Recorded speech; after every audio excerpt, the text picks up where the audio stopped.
আত্রাইয়ে ব্যবসায়ীদের সাথে ইউপি চেয়ারম্যানের মতবিনিময় সভা অনুষ্ঠিত। কামাল উদ্দিন টগর।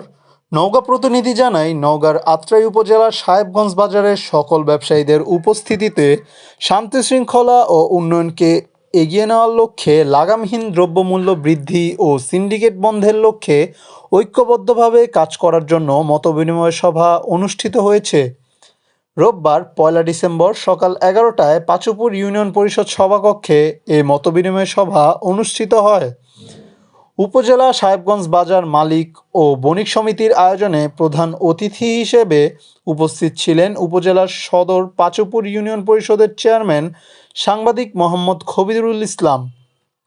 বিশেষ অতিথি হিসেবে উপস্থিত ছিলেন সাহেবগঞ্জ বাজার মালিক ও বণিক সমিতির সাধারণ সম্পাদক মোর্শেদ আলম পল্টু, সাবেক সাধারণ সম্পাদক বিশিষ্ট ব্যবসায়ী মোহাম্মদ শহীদুল ইসলাম বাবু, United press club Atrai Naogaon সভাপতি সাংবাদিক AKM কামাল উদ্দিন টগর, সাংবাদিক রওশনারা পারভিন শিলা, বিশিষ্ট ব্যবসায়ী ইত্যাদি স্টোরের মালিক শাহজামাল বাবু, জনতা লন্ডির মালিক সঞ্জয় কুমার দাস, বীর মুক্তিযোদ্ধা নীরেন্দ্রনাথ দাস, ইউপি সদস্য আব্দুল হাকিম, ইউপি সদস্য গোলাম মোস্তফা, ইউপি সদস্যা রহিমা বেগম সহ সাহেবগঞ্জ বাজার মালিক ও বণিক সমিতির সকল সদস্য ও ব্যবসায়ীগণ।